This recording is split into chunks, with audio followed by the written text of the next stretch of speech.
ಚಿತ್ರರಂಗವನ್ನ ಯಾಕೆ ಟಾರ್ಗೆಟ್ ಮಾಡಿಕೊಳ್ಳಲಾಗಿದೆ? ಚಿತ್ರರಂಗದವರನ್ನ ಯಾಕೆ ಇಲ್ಲಿ ಟಾರ್ಗೆಟ್ ಮಾಡ್ತಾ ಇದ್ದಾರೆ? ನಟರು ರಾಜಕಾರಣಕ್ಕೆ ಪ್ರಚಾರಕ್ಕೆ ಬರಬಾರದು ಅಂತೀರಾ? ಪ್ರಚಾರದ ವೇಳೆ ಸಿಎಂಗೆ ಸುಮಲತಾ ಪ್ರಶ್ನೆಯನ್ನ ಕೂಡ ಕೇಳಿದ್ದಾರೆ. ಚಿತ್ರರಂಗವನ್ನ ಯಾಕೆ ನೀವು ಟಾರ್ಗೆಟ್ ಮಾಡ್ಕೊಂಡಿದ್ದೀರಾ? ನಟರು ರಾಜಕಾರಣಕ್ಕೆ ಪ್ರಚಾರಕ್ಕೂ ಬರಬಾರದು ಅನ್ನುವಂತಹ ಪ್ರಶ್ನೆಯನ್ನ ನೀವು ಕೇಳ್ತಾ ಇರಾ ಅನ್ನುವಂತಹ ಒಂದು ವಿಚಾರವನ್ನ ಪ್ರಚಾರದ ವೇಳೆ ಸಿಎಂಗೆ ಪ್ರಶ್ನೆ ಮಾಡಿದ್ದಾರೆ ನಟಿ ಸುಮಲತಾ. ನಾವು 40 ವರ್ಷಗಳಿಂದ ಚಿತ್ರರಂಗದಲ್ಲಿದ್ದೀವಿ, ಚಿತ್ರರಂಗದಲ್ಲಿ ಹೆಸರು ಗಳಿಸಿದೀವಿ, ಜನ ಪ್ರೀತಿಯನ್ನ ಗಳಿಸಿದೀವಿ.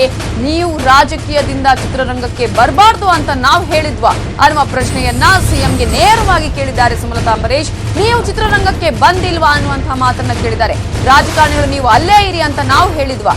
ನೀವು ನಿಮ್ಮ ಮಕ್ಕಳು ಚಿತ್ರರಂಗಕ್ಕೆ ಬರಬಾರ್ದು ಅಂತ ನಾವು ಹೇಳಿದ್ವಾ?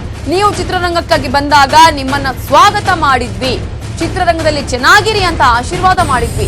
ಆ ಸಂಸ್ಕಾರವನ್ನ ಎಲ್ಲರೂ ಕೂಡ ಕಲಿತ್ರೆ ಒಳ್ಳೇದು ಅಂತ ಹೇಳಿ ಮಂಡ್ಯದಲ್ಲಿ ಸಿಎಂಗೆ ಸುಮಲತಾ ಅಂಬರೀಶ್ ಟಾಂಗ್ ಅನ್ನ ನೀಡಿದ್ದಾರೆ.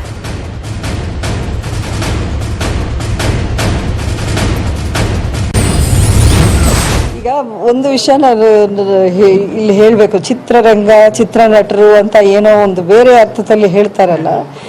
ಈಗ ರಾಜಕಾರಣಕ್ಕೆ ಚಿತ್ರನಟರು ಬರಬಾರ್ದು ಅಥವಾ ಪ್ರಚಾರಕ್ಕೂ ಬರಬಾರ್ದು, ನಾವು ಈ ರೀತಿ ಅವ್ರನ್ನ ಟ್ರೀಟ್ ಮಾಡ್ತೀವಿ ಅನ್ನೋದು ನೀವು ಹೇಳ್ತಾ ಇದ್ದೀರಾ. ಮತ್ತು ನಾವೆಲ್ಲರೂ ಚಿತ್ರರಂಗದಲ್ಲಿ 40 ವರ್ಷ 35 ವರ್ಷ ಅಷ್ಟು ಹೆಸರು ಗಳಿಸಿ ಅಭಿಮಾನಿಗಳನ್ನ ಪ್ರೀತಿನ ಗಳಿಸಿ ನಾವೆಲ್ಲ ಇದ್ವಿ. ನೀವು ಚಿತ್ರರಂಗಕ್ಕೆ ಬಂದಾಗ ನಾವು ಹಿಂಗೆ ಮಾಡಿದ್ವಾ? ನೀವು ಬರಬಾರ್ದು, ನೀವು ಯಾಕೆ, ನೀವು ರಾಜಕಾರಣರು, ನೀವು ಅಲ್ಲೇ ಇರಿ, ನಿಮ್ಮ ಮಕ್ಕಳನ್ನ ನೀವು ಚಿತ್ರರಂಗ ಬರಬಾರ್ದು ಅಂತ ನಾವೇನಾದ್ರೂ ಹೇಳಿದ್ವಾ? ವೆಲ್ಕಮ್ ಮಾಡಿದ್ವಿ, ನಾವು ಆಶೀರ್ವಾದ ಮಾಡಿದ್ವಿ, ಚೆನ್ನಾಗಿರಿ ಅಂತ ನಾವು ಬ್ಲೆಸ್ ಮಾಡಿದ್ವಿ. ಆ ಸಂಸ್ಕಾರವನ್ನು ಎಲ್ಲರೂ ಕಲಿತ್ರೆ ಎಲ್ರಿಗೂ ಒಳ್ಳೇದು, ಸಮಾಜಕ್ಕೂ ಒಳ್ಳೇದು. ಈಗ ಒಂದು ವಿಷಯ ನಾನು ಇದರ ಬಗ್ಗೆ ಡೀಟೇಲ್ಸ್ ಕೊಡೋದಕ್ಕೆ ನಮ್ಮ ರಿಪೋರ್ಟರ್ ರಾಘವೇಂದ್ರ ಗಂಜಾಮ್ ಈಗ ಫೋನ್ ಸಂಪರ್ಕದಲ್ಲಿದ್ದಾರೆ. ರಾಘವೇಂದ್ರ, ಈಗಾಗಲೇ ಸುಮಲತಾ ಅನ್ನುವಂಥ ಹೆಸರಲ್ಲಿ 3 ನಾಮಪತ್ರಗಳು, ಸುಮಲತಾ ಅಂಬರೀಶ್ ಸೇರಿದಂತೆ 4 ನಾಮಪತ್ರಗಳು ಸಲ್ಲಿಕೆ ಆಗಿದೆ ಅಂತ ಹೇಳಿ ಈಗಾಗಲೇ ಮಾತನಾಡ್ತಾ ಇದ್ರು. ಸುಮಲತಾ ಮಂಜೇಗೌಡ ಅನ್ನುವಂಥವ್ರು, ಅಂದ್ರೆ ಅವರ ಮಂಜೇಗೌಡ ಅವರು ಮಾತನಾಡ್ತಾ ಇದ್ರು, ಇದು ಯಾರೋ ಹೇಳಿ ಮಾಡಿಸಿದ್ದಾರೆ ಅಂತ ಹೇಳಿ. ಹಾಗಾಗಿ ಆಮಿಷವನ್ನ ಒಡ್ಡಿ ಅಥವಾ ಯಾರೋ ಬಲವಂತಕ್ಕೆ ಹಾಗಾದ್ರೆ ಸುಮಲತಾ ಅನ್ನುವರು ನಾಮಪತ್ರವನ್ನ ನಿನ್ನೆ ಸಲ್ಲಿಸಿದ್ದ? ಖಂಡಿತವಾಗಿಯೂ ಈಗಾಗಲೇ ಏನ್ ಕೂಡ ಇದಾಗಿದೆ. ನಿನ್ನೆ ದಿವಸ ನಾಮಪತ್ರ ಸಲ್ಲಿಸುವ ವೇದಿಕೆಯಲ್ಲಿ ಕೊನೆಯ ದಿನ ಆಗಿತ್ತು. ಆ ಸಂದರ್ಭದಲ್ಲಿ ಸುಮಾರು 3 ಅಭ್ಯರ್ಥಿಗಳು, ಸುಮಲತಾ ಎನ್ನುವಂತ 3 ಅಭ್ಯರ್ಥಿಗಳು ಸುಮಲತಾ ಎನ್ನುವ ಹೆಸರಲ್ಲಿ ನಾಮಪತ್ರ ಸಲ್ಲಿಸಿದರು. ಒಟ್ಟಾರೆಯಾಗಿ ಮಂಡ್ಯದ ಏನು ಲೋಕಸಭಾ ಕಣದಲ್ಲಿ 4 ಸುಮಲತಾ ಎನ್ನುವ ಅಭ್ಯರ್ಥಿಗಳನ್ನ ಕಣಕ್ಕೆ ಹಾಕಿ ಒಂದು ಸುಮಲತಾ ಏನು ಅಂಬರೀಶ್ ಇದ್ದಾರೆ ಅವರಿಗೆ ಒಂದು ಗೊಂದಲ ಮೂಡಿಸಿ ಅವರಿಗೆ ಬರುವಂತ ಓಟ್ಗಳನ್ನ ಬಿಕ್ಕಟ್ಟು ಕೆಲಸವನ್ನ ಜೆಡಿಎಸ್ ನ ಕಡೆಯವರು ಮಾಡಿದ್ರು ಅಂತ ಹೇಳಲಾಗ್ತಿದೆ. ಈಗಾಗಲೇ ಕೂಡ 3 ಇತರೆ ಬೇರೆ ಬೇರೆ ಕ್ಷೇತ್ರದ ಕನಕಪುರ ಮೂಲದ ಅವರು ಸುಮಲತಾ ಎನ್ನುವ ಮಹಿಳೆ, ಹಾಗೂ ಶ್ರೀರಂಗಪಟ್ಟಣ ಕ್ಷೇತ್ರದ ಸುಮಲತಾ ಎನ್ನುವಂತ ಮಹಿಳೆ, ಹಾಗೂ ಕೇರ್ಪೇಟೆ ಕ್ಷೇತ್ರದ ಗರವಿ ಎನ್ನುವ ಸುಮಲತಾ ಮಂಜೇಗೌಡ ಎನ್ನುವ ಮಹಿಳೆಯನ್ನ ತಂದು ನಾಮಪತ್ರವನ್ನು ಸಲ್ಲಿಸಿದ್ರು.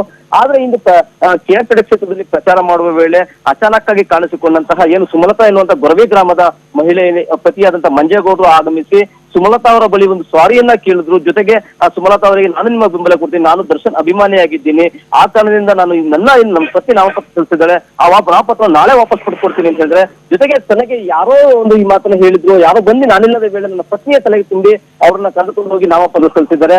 ಆದ್ರೆ ನನಗೆ ಇದ್ರಲ್ಲಿ ಗೊತ್ತಿಲ್ಲ, ಯಾರು ಕರ್ಕೊಂಡು ಹೋಗಿದ್ರು ನನಗೆ ನಿಜವಾಗ್ಲೂ ಗೊತ್ತಿಲ್ಲ. ನಾಳೆ ಕೂಡ ನಾನು ಹೋಗಿ ಖುದ್ದಾಗಿ ನನ್ನ ಪತ್ನಿಯೊಂದಿಗೆ ನಾಮಪತ್ರ ವಾಪಸ್ ಪಡ್ತೀನಿ ಅನ್ನೋ ಮೂಲಕ ತಮ್ಮ ಬೆಂಬಲವನ್ನು ಸುಮಲತೆಗೆ ಕೊಡ್ತೀನಿ ಅನ್ನೋ ಮಾತನ್ನು ಹೇಳಿದ್ದಾರೆ. ಆದ್ರೆ ನಿಜವಾಗ್ಲೂ ಕೂಡ ಯಾರು ಕರ್ಕೊಂಡಿದ್ರು ಅನ್ನೋ ಮಾತನ್ನ ಕೂಡ ಅವರು ಕೂಡ ಹೇಳಿಲ್ಲ. ಆದ್ರೆ ಒಂದು ಮೂಲಗಳ ಪ್ರಕಾರ ಈ ಒಂದು ಏನು ಮಹಿಳೆ ಇದ್ದಾಳೆ ಸುಮಲತಾ ಮಂಜೇಗೌಡ ಅನ್ನೋ ಮಹಿಳೆಯನ್ನ ಜೆಡಿಎಸ್ ಮುಖಂಡರೇ ಕರ್ಕೊಂಡು ಹೋಗಿ ನಾಮಪತ್ರ ಸಲ್ಲಿಸಿದ್ದು ಅನ್ನೋದು ಮಾತ್ರ ಎಲ್ಲರೂ ಕೂಡ ಹೇಳುವಂತದ್ದು. ಈಗಾಗಲೇ ಕೂಡ ಏನು ಕೈ ಮುಖಂಡರು ಸೇರಿದಂತೆ ಕೇರ್ಪೇಟೆ ಕ್ಷೇತ್ರದ ಹಾಗೂ ಅಭಿಮಾನಿಗಳೆಲ್ಲರೂ ಕೂಡ ಒಂದು ಏನು ಬಂದಿದ್ದಂತ ಮಂಜೇಗೌಡ ಅನ್ನೋ ವ್ಯಕ್ತಿಯನ್ನ ಸ್ವಾಗತ ಮಾಡಿ ಏನು ಆತನಿಂದ ನಾಮಪತ್ರ ಸಲ್ಲಿಸಿ ಮಾಡಿಸಿದ್ರು ಅವರ ಹೆಂಡತಿಯಿಂದ, ಅದಕ್ಕೂ ಕೂಡ ಒಂದು ಆಕರ್ಷಣೆ ವ್ಯಕ್ತಪಡಿಸಿದ್ರು. ಜೊತೆಗೆ ಏನು ಈ ಭಾಗದಲ್ಲಿ ಪ್ರಚಾರ ಮಾಡ್ತಿದ್ದ ಸುಮಲತಾ ಕೂಡ ಇವತ್ತು ಸಿಎಂ ಸೇರಿದಂತೆ ಹಲವು ಕಾಂಗ್ರೆಸ್ನ ನಾಯಕರಿಗೂ ಕೂಡ ಒಂದು ಟಾಂಗನ್ನ ಕೊಟ್ಟರು. ಯಾಕೆಂದ್ರೆ ಈಗಾಗಲೇ ಕೂಡ ಸುಮಲತಾ ಎನ್ನುವ ವ್ಯಕ್ತಿ 3 ಹೆಸರನ್ನ ಹಾಕಿರೋದ್ರ ವಿರುದ್ಧ ಸಿಎಂ ನವರ ಒಂದು ಅಥವಾ ಬೇರೆ ದಳದ ಮುಖಂಡರು ಹೇಳಿದ್ರೆ ಅವರಿಗೂ ಕೂಡ ಟಿಕೆಟ್ ಅನ್ನ ಕೊಟ್ಟರು. 100 ಜನರನ್ನು ಸುಮಲತಾನ್ನ ತಂದು ಹಾಕಿದ್ರು ಕೂಡ ಮಂಡ್ಯ ಜನರಿಗೆ ಸುಮಲತಾ ಅಂಬರೀಶ್ ಯಾರು ಅನ್ನೋದು ಗೊತ್ತಿದೆ, ಅವರೇ ನನ್ನನ್ನು ಆರಿಸ್ತಾರೆ, ನಾನು ಇದೆಲ್ಲಕ್ಕೂ ಕೂಡ ಬಗ್ಗಲ್ಲ ಅನ್ನೋ ಮಾತನ್ನ ಹೇಳಿದ್ರು.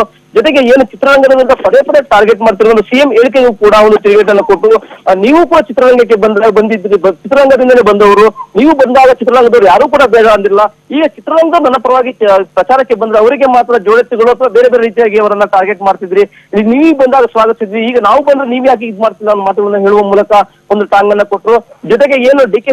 ಶಿವಕುಮಾರ್ ಮೊನ್ನೆ ದಿನ ನಾವು ಜೋಡೆತ್ತುಗಳನ್ನು ಹೇಳಿಕೆ ಕೊಟ್ಟಿದ್ರು, ಅದಕ್ಕೂ ಕೂಡ ಒಂದು ಟಾಂಗನ್ನ ಕೊಟ್ಟಿದ್ರು ಕಾಂಗ್ರೆಸ್ ನಾಯಕರು. ಏನೀಗಾಗಲೇ ಕೂಡ ಜೆಡಿಎಸ್ ನೊಂದಿಗೆ ತಮ್ಮ ಪಕ್ಷದ ಮೈತ್ರಿ ಪಕ್ಷದ ಅಭ್ಯರ್ಥಿ ಆಗಿರುವಂತಹ ನಿಖಿಲನ್ನ ಗೆಲ್ಲಿಸಲಿಕ್ಕೆ ಒಂದು ಸಹಾಯ ಮಾಡ್ತಿದ್ದಾರೆ.